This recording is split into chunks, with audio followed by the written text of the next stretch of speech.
আসসালামু আলাইকুম। কাঙ্গাল চ্যানেলে আপনাদের সবাইকে স্বাগতম জানাচ্ছি।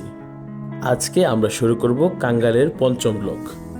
আর এই পঞ্চম ব্লগে আপনাদেরকে দেখাবো আমাদের পুরো মালদ্বীপ জার্নি, এয়ারপোর্ট থেকে শুরু করে মাফুসি আইল্যান্ড, সেখানে আমাদের experience, water activities, sand bank, Hulhumale ঘোরা এবং শেষ পর্যন্ত আমাদের বিদায় নেওয়া। চলুন শুরু করি আজকের ব্লগ। আমরা যখন মালদ্বীপের ভেলেনা ইন্টারন্যাশনাল এয়ারপোর্টে ল্যান্ড করি তখন সব ইমিগ্রেশন এবং আনুষ্ঠানিক কাজ শেষ করে বাইরে বের হয়ে আসি।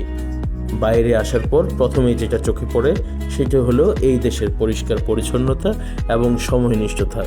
সব একদম গুছানো এবং নিয়ম অনুযায়ী চলছে।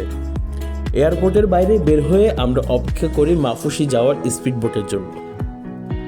কিছুক্ষণ অপেক্ষার পর আমাদের স্পিড বোট আসে, যেটা ঠিক 11টা 40 ছাড়ার কথা ছিল, সেটাই একদম সময় মতো ছেড়ে দেয়। জনপ্রতি ভাড়া ছিল $25, যা বাংলাদেশি টাকায় প্রায় 3000 টাকার মতো।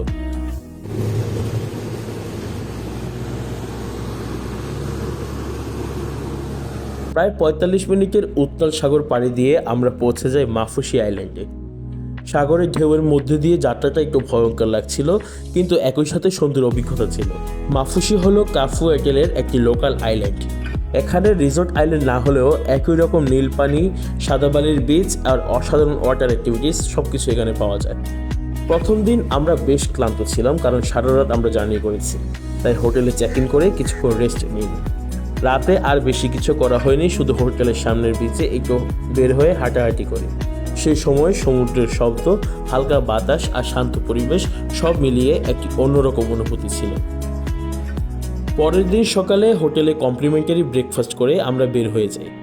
সকাল 9:30টার দিকে আমরা আগের রাতে বুক করা ওয়াটার অ্যাক্টিভিটিসের জন্য রওনা দিই। সেখানে পৌঁছানোর পর ডাইভিংয়ের সব গিয়ার আমাদেরকে দেওয়া হয়। এরপর স্পিড বোটে করে আমরা চলে যাই ডাইভিং স্পটে। ডাইভিংয়ের এই অভিজ্ঞতা ছিল আমার জীবনের সবচেয়ে স্মরণীয় অভিজ্ঞতা। জীবনে আগে কখনো সাগরের এত গভীরে যাওয়া হয়নি। শুধু পুকুরে সাঁতার কাটা আর কক্সবাজারে গোসল করা পর্যন্তই অভিজ্ঞতা ছিল।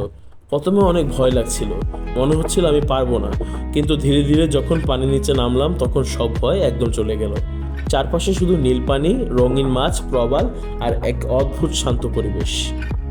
এটা আসলে ভাষায় বোঝানো যাবে না, নিজে অভিজ্ঞতা না করলে বোঝানো সম্ভব।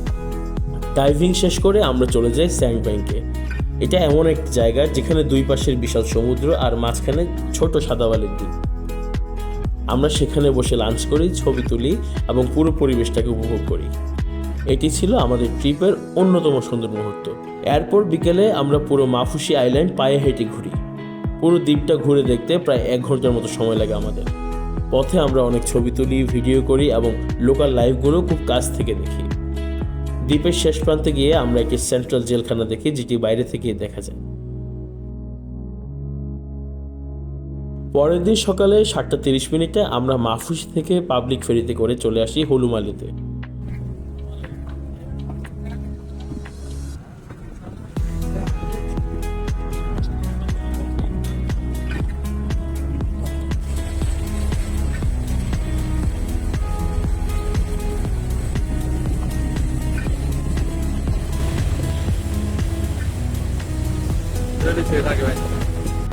সেখান থেকে ট্যাক্সি নিয়ে আমরা হোটেলে চেক ইন করি। চেক ইন করার পর আমরা বের হয়ে যাই হুলুমালের বিচগুলো এক্সপ্লোর করার জন্য।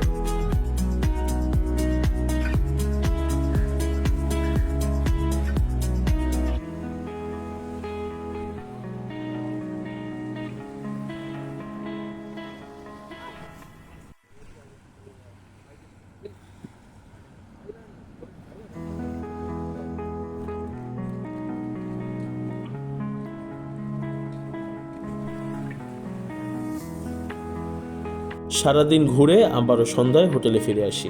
পরের দিন খুব সকালে ঘুম থেকে উঠে আমরা এয়ারপোর্টের উদ্দেশ্যে রওনা দিই। সেখান থেকে আমাদের পরবর্তী গন্তব্য ছিল শ্রীলঙ্কা।